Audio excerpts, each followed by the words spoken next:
Hello, welcome to Northwest Connection Podcast. My name's Troll. I'm Hanny. Today we've got a 100-year-old man with us.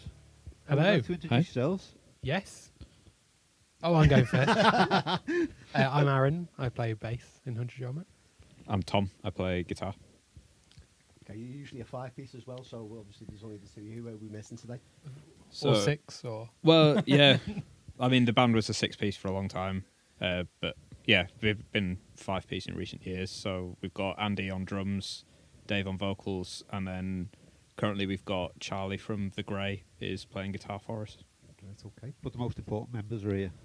That's what counts. Yeah, probably. Trying to beat you The up. ones with the ability to get up in the morning. Yeah. What's the story behind your formation? Oh, fuck. Me, Owen, and Dan, our original keyboard player. Owen was our original guitarist, kind of like 2013 sometime. I had a load of like a drum kit and some other stuff set up in my basement, and they just came around one day. We made a load of noise, and then at the end of it, like literally it was horrendous.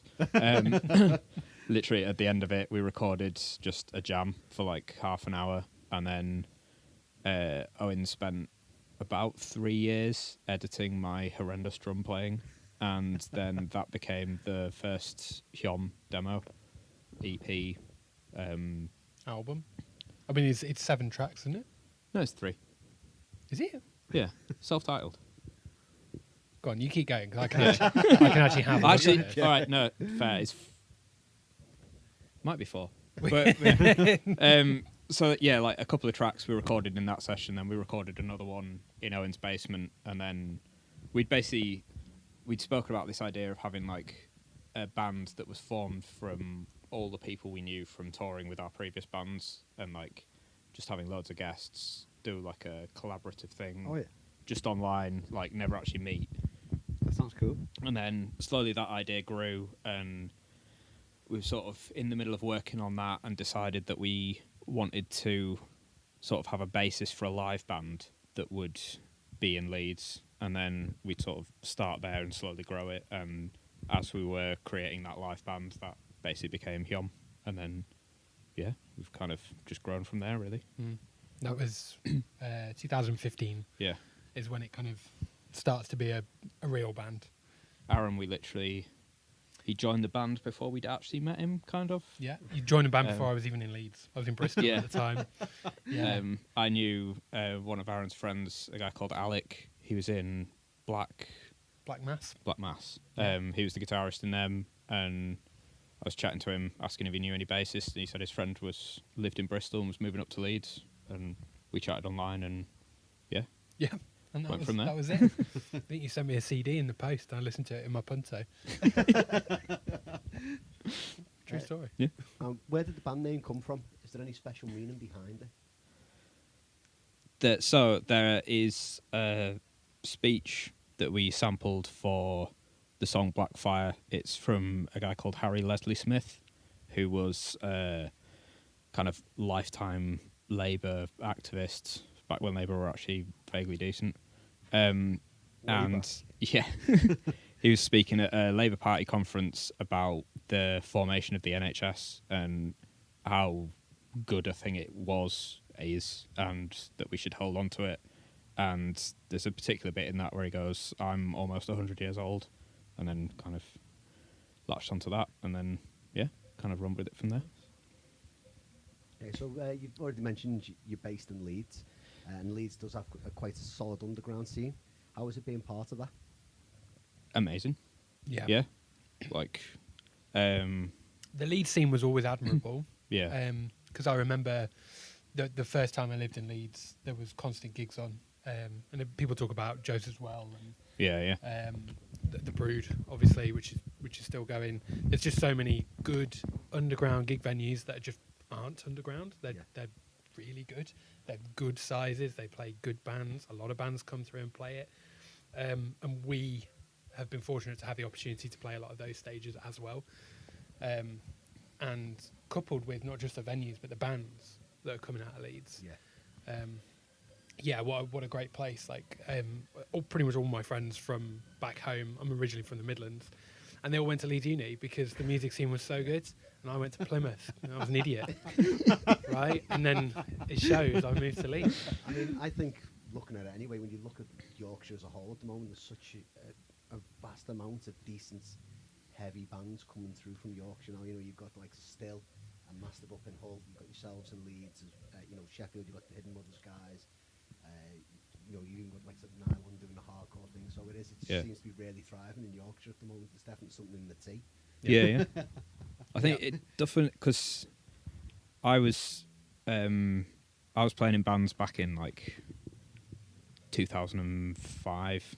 That's when I sort of started playing guitar in bands, and it feels very different nowadays. Like, people are working together a lot more. Like, bands are kind of connected, and like sharing gear is much more of a thing. When it didn't really feel like it was back then. It was much more of like I'm not lending you that because you'll break it, and then I'll have to buy a new one, and blah blah blah. Whereas nowadays it's like it's a guitar cab. If you break it, something's gone pretty seriously wrong. So crack on. It's like a community spirit. Yeah.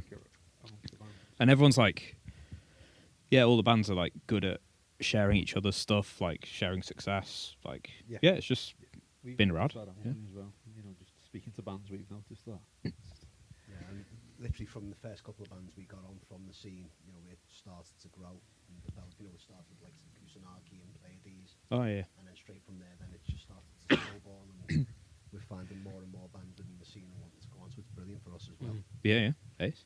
Yeah. So what's your musical backgrounds? How did you get into your instrument? I was forced to play bass at school. There were 3 guitarists in the band, and they didn't want a 4th, so I was forced to play bass. Casuals. It was Casuals, yeah. It was a great band. I love it. So yeah, that's where I came about. I was terrible, and then just kind of over time, had to get better to keep up because they all became like quite techie guitarists, and I'm not a techie bassist. And I think I just kind of fell into watching bands and watching bassists lob their basses about, and thought, you know, that's what I'm going to try and do, but I'm not going to break my bass when I do it. Much. Yeah, much. Yeah. Break break people's pints. Yeah, the barrels. I have a Straight in reputation. with metal, or did you have a... No, the first song I learned was "Come As You Are," which is not even played on bass, but that impressed my dad enough to actually buy me the bass, because he just thought I was like on one. like and a then, fad. yeah. But once I kind of did that open, and it's, for those who know how to play it, it's very easy. But once I did that, he was like, "Oh my god, you can actually do this. This is good." But no, the first band was kind of pop punk, and then second band was very much. We called ourselves progressive metalcore. Ironically, it was probably quite post, but we had no idea about that at the time. No one did back then. Which was people did back then. Yeah, we didn't. I didn't. Certainly, I was like Somebody 14. might have had to tell Cult of Luna, really, wouldn't he, back then? Yeah. I suppose it didn't really sound like that, but we put black nail varnish on and all that sort of stuff. You know, it was a time. It was a different time. But that's definitely like the vibe that I kind of grew up with, that mid 2000s. What about for yourself, Tom? Fair. So both my parents were music teachers, so I was like, started learning French horn when I was like 5, 6, 7, 8, something like that. Then did a bit of piano, quite a lot of singing. I was in some choirs and stuff. And then, I was about 10 or 13 or something, used some money I'd saved up to buy a bass guitar. And then, joined a new metal band playing bass. We had 2 bassists. So Very cool. yeah, and a DJ. Very new metal. Yeah, we had a DJ, a keyboard player, a singer that played bass, me that just played bass, a guitarist and a drummer. And was new metal your introduction to the heavier scene, was it? Or Pretty much, like, yeah. I think the first remotely metal song I heard was something by Garbage, and then went through new metal, and then like while everyone else was still sticking around with System of a Down and Limp Bizkit and stuff, I was just going further and further and just sort of showing people Calculating Infinity by Dillinger Escape Plan and just watching their faces go, "What are you doing?" Yeah, and then There is a running joke that nearly all of us started playing bass. yeah, literally So Dave, Yeah. Dave the vocalist, bought a bass and dropped it. and that was his first band. Andy started as Yeah, a Andy bassist. started on bass. Yeah, Owen And- started on bass. did he? Yeah, yeah. Oh, Dan, our old keyboard player, started on bass, and then we gave him a keyboard, and he was like, "Oh yeah." he plays bass on Yeah, the I think- first. Yeah, so he played bass on record. that first EP. It's I only was 4 playing tracks, drums. by the way. I did check. Oh, it's You fine. were right. Yeah. And all that bass influences that it show through in your sound at all, do you think? Or I don't let you guys write any bass anymore. We don't do any. We don't do any like solos and like wiggly bits. So I would say it is Yeah. quite rhythmically driven. yeah, Yeah, from a perspective of so because I was in at the beginning and went out for a while and came back, it's been interesting to be both in the band and then a fan of the band, and it's funny to come back and be a bit more critical about things, but yeah, but I can see it through. You can see the bones of it when you're standing back. It's an interesting perspective, okay, fair. and I would say that there's definitely like some understanding of what's happening coming from that rhythm section. yeah. I guess we do like we write, say like slower melodies, so almost like we're all writing a bass line, but like that harmonize with each other, and obviously higher in the octave range. But Yeah. yeah, And who are your biggest influences? it's literally different for every single person in the band. Andy, our drummer, absolutely loves Mastodon. Dave, singer, absolutely loves anything new metal or sort of 80s thrash. I love loads of electronic stuff like Boards of Canada, Moderat, but then sort of older hardcore-y type stuff like Converge, Dillinger, Botch, Cult of Luna, Neurosis, Armin Ra, the classic post-metal Titans. Yeah. I grew up in that kind of mid 2000s emo, so that's kind of the world I inhibit.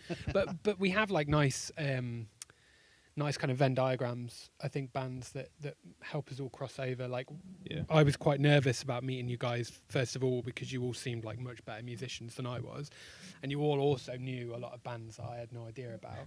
But we talked about Botch quite early on, Yeah. and we all went to go and see them when they played in Manchester. Oh, yeah, in Manchester that recently. was a great show. Oh, so good. Yeah. Yeah, just Just like funny waiting. looking at the crowd and being like, there is a definite type Yeah. of person in this room. It was one, I'd looked round. I remember saying to a mate who was with me, it was like a who's who of the North metal scene. Yeah. Obviously, I'd seen yourselves there. There was like, guys from Boscaroid were there, guys from the Son of Me's there. some Oh, guys yeah. from, Yeah, Palm Rich Mead was that were there. there as well. Yeah. It was every time I walked around, like, just somebody else who was in one of the bands in the North seemed to be there. Dan Hallam was there, who was the original Oh, yeah. drummer of Underdark. Underdark. The guy from the guitarist John from Napalm Death, I've seen him knocking that as well there. So. Yeah, it was very much like, oh, I've bumped into you. Oh, I've I bumped mean, into you. If the other people there were anything like me, I've been waiting like 20 years Yeah. to see that gig, so it's Absolutely. like it's happening. Yeah. But yeah. And how would you describe your sound to anyone who's not heard it before? I like to Can I put let you on you- the spot without questions. You can answer this one first. I've got a different answer to you. Okay. No, Like- but you have to go first. I guess just trying to do our own thing within proggy post metal with some riffs. Don't know. Yeah, all right, you Yeah. did the same answer. Fine. No, no, it's interesting to have. I didn't listen to anything post really, but it's interesting to kind of have stumbled into that, and there were so many bits of it that actually I was really interested in anyway. The kind of builds to the Yeah. music. It is like as with post rock, a kind of movie soundtrack, but a much heavier movie. And yeah, that's how I would describe it. Everything is so emotive. I didn't record much for the second album, but when you did Leviathan, which I'd heard incredibly early demos of, Yeah. and it brought me to tears, and not in a way that I was like, oh, I love this band, I love you guys. A little bit, but it's such an emotive song. You had ELR singing on it, Yeah. and what they brought to it was incredible. As I remember a the Swiss first band. time you weren't there, but the first time we listened to the stuff that they did for that song, we were just stood outside practice listening to it on a phone, and everyone just gathered round it, got to the end of what they did, and we were just stood there and just stared at each other like, fuck. Yeah. Yeah, so it's just big. It's collaborative. I think it encompasses everything that kind of original mission statement was, and yeah, basically back in like early 2000s, a lot of hardcore bands would do like an epic last track for their album, and it's basically just trying to do an album of those tracks. yeah, Nice. yeah. So how does the songwriting process start? Is it a collaborative piece, or is it somebody comes in with a riff and you build from We're there? kind of, well, at the moment, obviously, a lot has changed in the band in the last few years. So we're sort of going back and working out how that works again. I guess a lot of it recently has been me sort of having some ideas, chucking them out to other people, and then we kind of just have that back and forth. But then previously it would have been sort of, I guess, me and Owen sort of doing the same. A lot of stuff basically got recorded, sent to Owen. He would then like play around with stuff on his computer and kind of give out a template of a song, and then we just like back and forth that. We do try and do some in the room, but I generally find with us that's not been that productive. Like, Things get tempered in the yeah, room, definitely. Like What, everyone fighting for space? no, Or- no, sorry, not Oh, not tempered like that. tempers. Tempered like Oh. that's a forgery, not forgery. That's the wrong thing as well. You know what I mean? We kind of put it out there and we play through it, and then we Yeah. go, we like this bit and we don't like this bit, and I don't know. Everybody's vocal enough to have a say, I think. I think a big thing recently is we've wanted to try and play every song. Like, we don't really record a song direct to an album and then learn it afterwards. Like, we want to be able to play the song as a band, then record that, just so we like get a good feel for it and know that it is going to work live. Because a big important part of our band is playing live. Like, Yeah. I think we've always kind of felt that recording an album is more trying to recreate what we do live rather than live trying to recreate what we did on the album and doing it that way around. So there's a lot more experimentation in the practice room in the studio than there is Yeah. anywhere else. Mm-hmm. Do you ever road test anything before you record it as well? And a couple Yeah. of new songs? Well, I think as part of that, we wanted to try and play a lot of the stuff for the next album live, like actually properly live before we record it. So You were at ArcTanGent last year, Yeah. and I'm not allowed to name songs because I don't think they've got names yet. But one No, of the they don't. songs, yeah, They the played middle last song year. we played last year was Right, okay. for the new album. yeah, It has changed a bit since, but yeah. Is that what you're going to be doing again this year as well? You're going to be showcasing some of it on the Wednesday cheeky. ArcTanGent? Do we give that away? Not at Exclusive. ArcTanGent, but at some point this year, we're hoping to play some new songs. Yeah. Exactly when and where, we still haven't worked out because we haven't finished writing the songs yet. But Do you have specific roles beyond the music in your band, like your social media or your artwork? Hello. Yeah. Yeah. I'm captained now doing Instagram Forced into and it? Facebook. No, I don't mind it. I am of the age to be like perpetually online, but you're the youngest and most interesting, so there we go. There you Apparently go. least, but either least or most cringy, depending on. Yeah. Yeah. Do I push it to like the right Don't push barrier? it to the right. Push it to the left. No, right. Yeah, sure thing. But yes, yeah, actually, you do Yeah. a ton of the organisation now. Andy does a lot of stuff. Andy's kind of our tour manager. Yeah. He's responsible for like Yeah, transport, organising vans, logistics. And He you sort of does his own tour driving company, Oh, right. Double Drop International. If anyone wants a tour book- driver, shout out. little Shout shout out. out for Andy there. do. And you're booking your own gigs, sorry. We have a few friends / acquaintances that help us out with booking. We don't have an official booking agent. But yeah, we know plenty of people and bands. Like we tend to do it that way and sort of Yeah. link up with a band, and then like we did Tyler. I've forgotten who he works for now, but he booked our tour with Armed for Apocalypse a couple of years ago. Duncan, Red Crust, he booked our tour with, or him and the guys in Code Speaker between them booked our tour with Code Speaker last year. And yeah, we just sort of work it out depending on the gigs and the tour. Yeah, I mean, you've had some really good tours. You just mentioned the Arm for Apocalypse one. That was at the Yeah. Star and Garter show for that one, and that was amazing. Yeah, cheers. They blew the power twice. Yeah, I was stood up on a ladder holding the trip so it wouldn't go again. It's totally legal, it's fine. I was just waiting for it to happen with the Code Speaker show as well, to be honest. Yeah, I think they'd fixed it in the meantime. Yeah, so, you know, when you look at the fact that you play with some amazing bands, like, what makes a good gig for you? Is the crowd, the lineup, or the chaos? All three. You've had all three in that match. Yeah.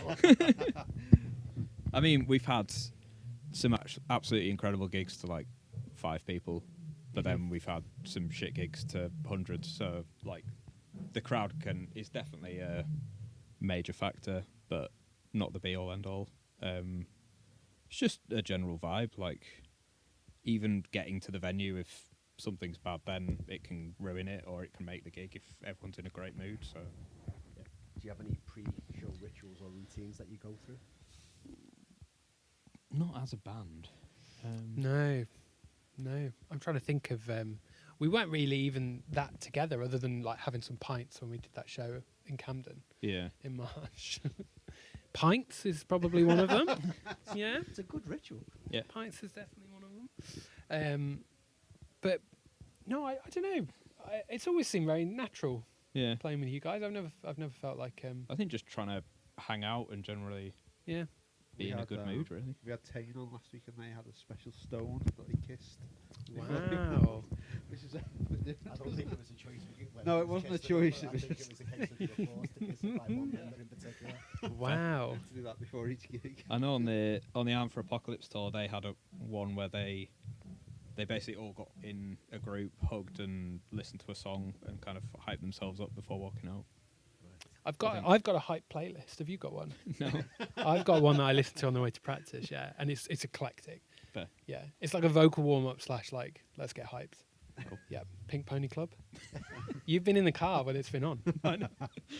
Well, we went to sort of like mountain biking. We went to Wales a few months ago. Good bit of a tangent, but it does come back. And someone started humming Pink Pony Club, and then because you get driven up the hill in like a fleet of vans, it just slowly went round the entire site, and everyone was humming Pink Pony Club. I don't think I'd heard that song until earlier this year. No one seems to get I it. hadn't heard it properly, so the only bit I knew was the chorus Yeah. of Pink Pony Club, and I was like, I need more of the song so I can hum at least a little bit more. It's great. Yeah. You need it for vocal warm ups. I swear. Are we going to see any Pink Pony Club influence on the new 100-year-old man song? Might do now. Only from me. You said I wrote a bass line the other week that sounds like. The theme tune to the Raccoons. Do you remember that? It's just like a proper disagree, 80s step-in bass line. Yeah. No, it's fucking banging. Do you have a favourite memory from a live show? I do. Do you want me to go first? Scunthorpe. Oh no! All right, I'll do that I'm one. taking that one. Okay, you take that one. Right. Yeah. So we I was waiting for you played to tell it, but I haven't. Scunthorpe of all places. And I remember when we first got that show, it was for Metal to the Masses for Bloodstock, and I was like, this is gonna be an odd one because Scunthorpe's kind of in the middle of nowhere, really. It's between Hull and Leeds and York, and you just kind of you wouldn't travel really to go there, and I couldn't imagine a good venue. Anyway, incredible venue. It's kind of like a cafe upstairs, and then downstairs a full stage. Sound was great, promoter was great. If shout you out to imagine Mike. like a small top shop or something, and they've just taken all the clothes out, and like Yeah. it's massive and Urban open, loads of Outfitters. little like floors, and then Yeah. it's just rad. It was absolutely rad, and every time we played it, because we played there 3 times for the Masses, and then a couple of other times for gigs with Mike, and then every time we played there, crowd incredible, rammed, Like people just wanted to go to a live show there, and every lineup was fairly eclectic. Still very much within the metal, but there was a huge like group of bands, and it was the last show we played there for Metal to the Masses, which by the way we won.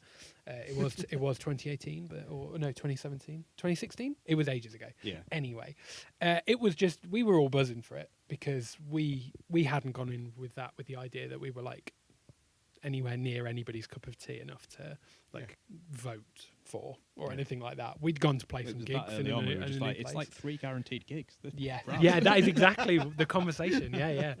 And I don't know, it was just because we were 6 of us then. There was regular times where we'd have to play on the floor, and people were just kind of buzzing to be close, and the atmosphere was great. The people were great. Everything about it was great. Yeah. I know yours. So mine actually involves Aaron, and I thought it was the one you were going to say. But the first time we ever went to Europe, the first gig we did in France, which is the second gig of the tour because we played in London. It was this tiny little venue in Boulogne-sur-Mer, like just loads of like proper nice wooden floors, like little raised areas, like loads of barrels everywhere. Had to move the pool table out of the way so that we could play. And the owner of the venue didn't speak a word of English, just spoke French. I don't know whether he could speak English. And the last song of the set, Aaron decides to go out in the crowd, finds one of those barrels and decides to stand on top of it. And is playing bass. I look up, Aaron's on top of the barrel. I'm like, rad. Look down, look up again. Aaron's gone. Turns out he's now in the barrel because the top has just completely caved in. He smashed his bass on the barrel. The owner of the venue is going absolutely ape shit, talking about how much money we need to give him, and then it's just lived on as the barrel. I did offer to pay, but because there was very much a language barrier, and then the promoter was really nice, and he basically just laughed at the guy running the bar and was like, "Don't worry, he'll calm down." And I was like, "I will pay you for the barrel, please." Like, I'm a really nice guy. Some French people invited me up to it, and I was like, "Well, you know, when in France, when in France on the barrel." When you're in France, just jump on a barrel. Yeah, it was an antique barrel, though, I suppose. Was it? Doubt it. It's just your average like wooden beer barrel, but like, we there did was go like a back and play that cowboy. venue again, so you Did can't have you? been that mad. Yeah, next time. No, did you see the barrel? All they did was turn it upside down as well. That's all they did to fix it. Yeah. But it was also that venue was also incredible because you didn't get a rider. You were just shown a stack of little plastic cups and told that this pump on the end of the bar is for the bands, and it was Delirium Red. Wow. Yeah. Which, if you've drunk that before, gets you fucking wrecked. And we did. Yeah. Just driving to Paris Like- the next day. Yeah. Yeah. We also played with an incredible band there who later featured on Sleeping Light. Bark. That's the first time we met Anton. Oh, shit, Bark. yeah. There you go. Yeah. What a callback. Yeah. So, anybody wanting to listen to Bark, I'm Yeah. not wearing the t-shirt today. BARQUE. Yeah. Really good We were also hardcore in band. tour with Row of Ashes, who've Yes. released an album like a month or two ago, Yeah, they did. which is pretty rad. Yeah. You should listen to it if you've not heard Incredible it. album. Yeah. Yeah. Shout out Row of Ashes. Shout out Yeah. Row of Ashes. So have you got a dream venue or festival that you'd love to play? Well, it was ArcTanGent, so we kind of need a new one now. Yeah, need to go need a one new up, one, yeah. really. Yeah. I'd love to play Hellfest. Oh yeah, Yep. yeah. Hellfest Um, would be absolutely incredible. Yeah, it's just like probably the biggest metal festival in the Yeah. world right now. I remember the year after lockdowns when they did 2 years in 1 year, so it was literally 10 days of festival. It just looked absolutely insane. Yeah. Yeah, Probably I wouldn't Hellfest. mind. I've never been to Hellfest. I'd love to go. Yeah. Same. So, your latest release, Portrait of Its Sleep Deprived, is beautiful and heartbreaking. What was it like revisiting Owen's recordings and shaping them into something new? So, yeah, kind of. Well, initially quite difficult because it was literally the last thing that we recorded with Owen, potentially the last thing he recorded, and yeah, I think initially it was quite difficult to listen to it, but the more I sort of went through it and thought about the task of actually finishing it and turning it into a viable release, it more became like actually about just doing a job, and kind of that was the focus. So it was easy to kind of push the emotion out the way and just concentrate on the actual getting it done. But then actually getting it released was like a big relief, like a weight lifted. Yeah. But yeah, like it was kind of just something I wanted to make sure got out there in some form. Yeah. So yeah. And where do you see the band in the next 5 years? Is there any specific goals you've got in place? Don't plan How that far fast? ahead. Don't really plan that far ahead in the future, to be honest. It's like we do it for the love of it. Just keep pushing, keep writing new stuff. Yeah, I think that's the main thing for me. Is just there's plenty more in the tank, right? Yeah. To listen to write, to play. So yeah, just more of that. We're not done yet. Yeah. Good to know. You played with some amazing bands, Underdark, Dinner Celestial Birds, Pleiades, for example. Is there any bands that you haven't gigged with that you really want to gig with? We tend to be pretty fortunate that we can kind of do it if we like. There's a few, like we've got a few potential tours for next year that we're working on at the moment that, if they work out, would be very rad, but can't really give more away yet. Would you want to play with LLNN? Absolutely. Yeah. Uh, You want to do a run of 20 shows with them?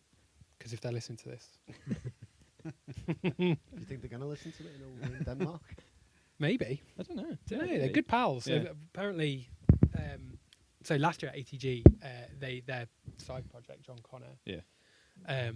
asked Dave out of the blue, our vocalist, to go and do some vocals for their set, and I missed it, not knowing this at all. And Did then he not tell you? no, I know, I had Oh, no okay, idea. You also didn't really see me for most of the weekend. That's true. But yeah, he just like cropped up in a video, and I was like, when did this happen? Yeah. How are you all pals all of a sudden?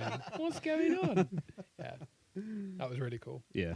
That was like Dave getting right into his element, just being able to run anywhere. Because he used to be in a lot of like chaotic hardcore bands back when he was younger. So we're obviously a lot slower than that, but yeah, just getting to go wild in front of some absolutely banging dance music and shout his head off. Yeah, He loved it. Yeah, I missed that as well. I think I might have been getting through that. the Yeah. videos are definitely like out and about, aren't they? Because it's Yeah, they filmed it. We very cool. got a load of videos. Yeah, It's just one of them. I think a few people were there, knew what was coming. Some other people there were just like, I'm going to check this out. I don't know what it is. And then just had their minds blown because like, what's going on? I mean, just going back to ArcTanGent as well, how did the second appearance this year come about? They just got back in touch and said, do you want to do the Wednesday? And we obviously said yes. I think it's a kind of a thing that they used the Wednesday for like bands that played the year before, kind of have some return and then a couple of new bands as well. So it's interesting Yeah. to see how many northern bands are on there. yeah. Dark are on Yeah. there. Thank, who are also a band from Leeds, are on there. Healthy Living as well. Healthy Living. Past that, it's like Year of No Light, so Yeah, they're not from I Leeds. mean, but also rad. Yeah, you've also got Word Runa. I don't know whether you'd count them as. I suppose they are quite northern. Different Technically. continent, but yes, still northern. Yeah, that should be very interesting because we went to see Heilung a couple of months ago. Right. It was like I'd not actually seen them before, but they're kind of loosely Yeah. similar kind of genre. But yeah, that like three of us went and it absolutely blew our minds. So I mean, I've had the opportunity to see Harlung at ArcTanGent a couple Yeah. of years ago and I never went. So I'm sort of kicking myself now for not going. So I'm not going to miss Word Runa this year. I'm Fair. going to go. highly recommend Heilung if you ever get the chance. But yeah, I missed that year of ArcTanGent, so I didn't get the chance either. But We're going to move on to the fun section now. A bit more relaxed. If you could only listen to one album for the rest of your life, what would it be? go first. Mine, yeah. Mine's Curveball. Everything, Get to Heaven. Manchester band. That's kind of the sort of stuff I'm into. It's weird, but it's probably one of the greatest kind of poppy albums ever written. And because it's pop, it's obviously really easy listening. So if I have to listen to it forever, I can. Mine's probably Boards of Canada. They've got an album called Geogaddy, which most people say is really, really uncomfortable music listening. It's kind of like chilled electronic stuff. A couple of guys from Scotland with synths that like nature documentaries in the 80s. But yeah, I've probably listened to it 1,000 times already anyway, so stick with that one. If you could join any band, past or present, which band would it be? The Chariot. Ooh, good shout. I don't think I'm fit enough for that. Not anymore. I don't think I ever was. I also, I wouldn't like to go on a roof. That seems like quite a common thing. I think I was always way too bothered about the gear that I had and Yeah. breaking it that I Yeah. wouldn't want to do that kind of stuff. But if you can, and if you're not bothered, then yeah. Also Botch. Like, Botch is like so weirdly influential for me because you just listen to it and you're like, what's going on? I love You're it. too intimidated. Or Yeah, want to ruin yeah. it. Yeah, I'm imagining in my head that the question here is that I would like be the person originally in that band, not I would step in and they'd be like, who the fuck is this guy? Listen, if you just want to kick Brian Cook out of box, that's fine. We haven't got a problem with Braver that. man than me.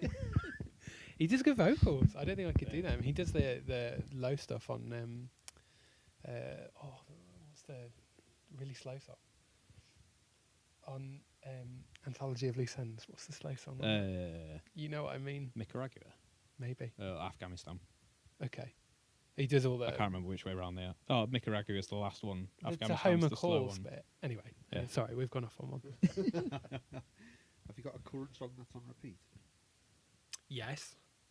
Callous Cowboys. Dallas Cowboys. Jesus. Callous Cowboys. The whole of that album, really. But the second song on it, I wouldn't know what it's called, actually. Should we have a Google? So I'm already on Everyone it. gets Oh, the look. phones out at this section. I don't want to see you in heaven. There we go. Schizophrenia Legacy. And there is, I don't know why, but there's like a drum beat in it where it's got some stops in. And it's just so catchy for a song that's like all over the shop. It just keeps it. Anyway, sorry. I'm going off on one again. It's a great It's album. such a good album. Can't wait. Trying to convince Lee that it's a good album. I put it on I'll for him. revisit it. I put it on, he wasn't enjoying it. I was like, no, you've got to go back to it. I think if you listen to they released 3 or 4 singles from it and they're all quite poppy. And I tried to present it to somebody who was not really into that sort of music and was like, I don't really get this. But then the rest of it is like really throws it for a curveball. And then as a whole piece, it's incredible. I love it. It's up there as one of the albums of the year so far for me, I think. You hate it. Every time I play it in the car, you're like, I didn't think they sound like this. No, I think I just expected something very different to what it is, Yeah. and so I struggle to like reset my brain and actually. Yeah, I think I probably need to listen to it properly Yeah. outside of your It's car. definitely not as mathy as the last release. It's There's some songs on there, though. Tears on Lambo Leather is proper mathy. Like, it's a struggle to listen to, as it should be. That's fine. what about you, Tom? Nothing at the moment, but probably the last one was Thou, House of Ideas. The kind of umbilical didn't really click for me initially. Like the first listen, I was like, I didn't really get it, and then that song came on, and just the drop in the middle, where it just goes to the chugs, and then it kicks in with the lead, and I was like, holy shit, this is mint. And yeah, I just regularly repeat that song all the way into work on the bus. It's one of those where you get to the end, you're like, nah, I'm not done. We're going back. We're going back. It's going to be on your wraps at the end of the year. If the band was stranded on a desert island, who would take charge and who would cause the most chaos? Dave and Dave. Because Dave. Yeah. Are we out to rip him that much? While he's We are. Yeah, you Sure, are. he didn't Yeah. turn up. Why is that? 'Cause Dave. Just Because Dave, Dave's very headstrong, and he's a vocalist. Yeah. Right? Right? No, I think in actuality, it would be a nice team effort. Yeah. We're good at being a little team. Yeah, we've all got our jobs. I mean, Andy would be good at like the off-grid living. Yeah. He lives on a barge, loves the outdoors and just fixing things and whatever. Yeah, So he'd be good at that side. absolutely. Would me and you be the like real hopeless ones here? I'm pretty outdoorsy. I could handle it. I won't be the one making fires or out like that because No. I don't have to do it. Well, I've got a vague idea, Andy but sound like BA from the 18 for a second. He is. no, he's not far off. He is. Yeah. He's the one that runs the van. He's got the most piercings. Is he? No, I don't know. Does he not get on planes? I've never seen him on a plane. That's true. To be fair, the band's never got on a plane. He's definitely got on a plane before. I think he went No, he to drove. Thailand He for drove to Portugal, like last summer, didn't he? Didn't he drive? He got a plane. Oh, did he in the end? He told me he was going to get a camper van and That's really the drive. story. No, I wanted to drive there. Yeah, it was like a full thing. He like asked me like, "Oh, I'd only been to Lisbon for 4 days," and he was like, "What's Portugal like?" And I was like, "I don't know, mate. I visited the Birmingham of Portugal. Like, I don't know. What's the Birmingham of The second biggest city. Oh no, that'd be Porto, wouldn't Yeah. it? Sorry, Porto's ace. Right, we can cut that bit, right? We No, could that's pitch, the real. we could pitch this for a metal band on a desert island for a month. See how they get on. Which one? Who's going to be the person that just loves a football, What one? like no. Wilson from Castaway? Oh, all right. Falls in love. With Not like- football. Oh, that makes Not more makes Inappropriate love love with to a football. Just chatting to a football in a cave. Throw Charlie under the bus for that one. Yeah, potentially. He's probably the most likely to like football. In As a Cambridge, thing. they don't even have a proper football team, do they?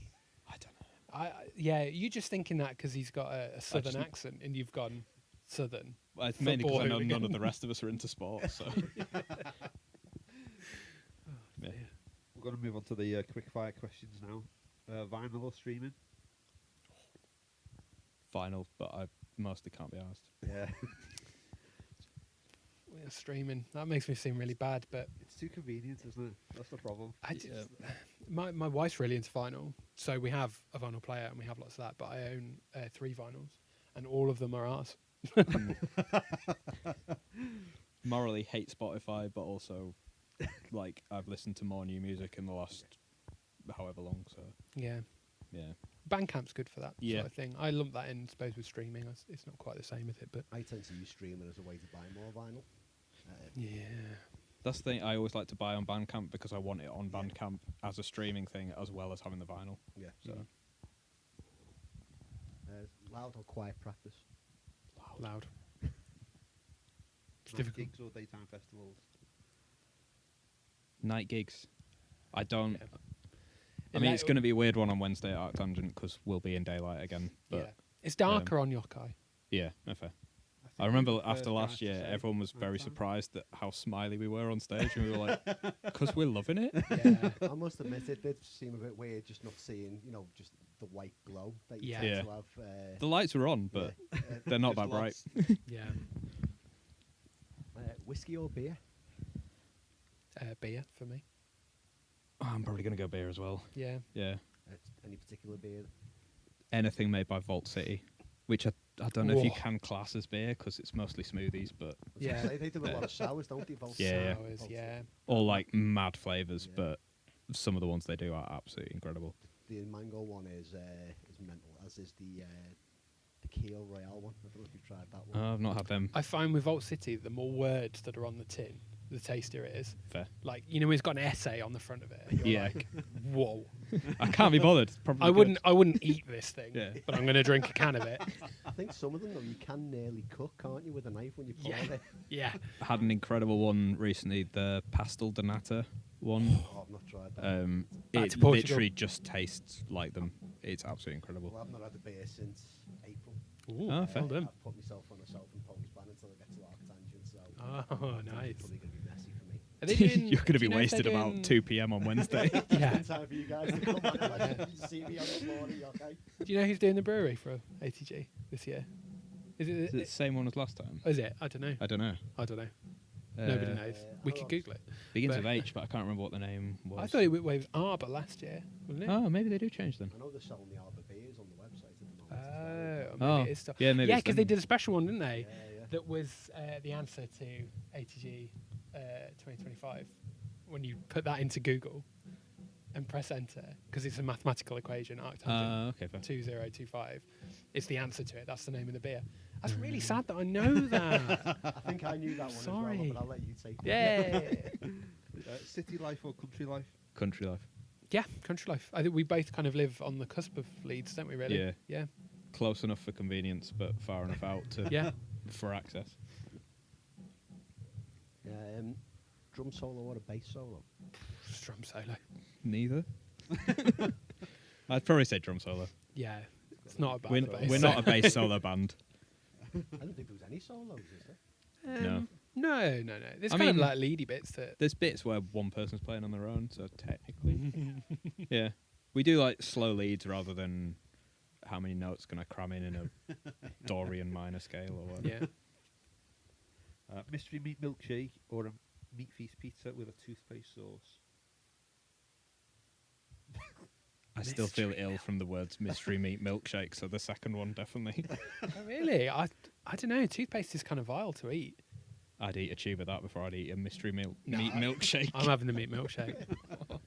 We'll go milkshake. Yeah, Vault City literally do that. A mystery meat sour.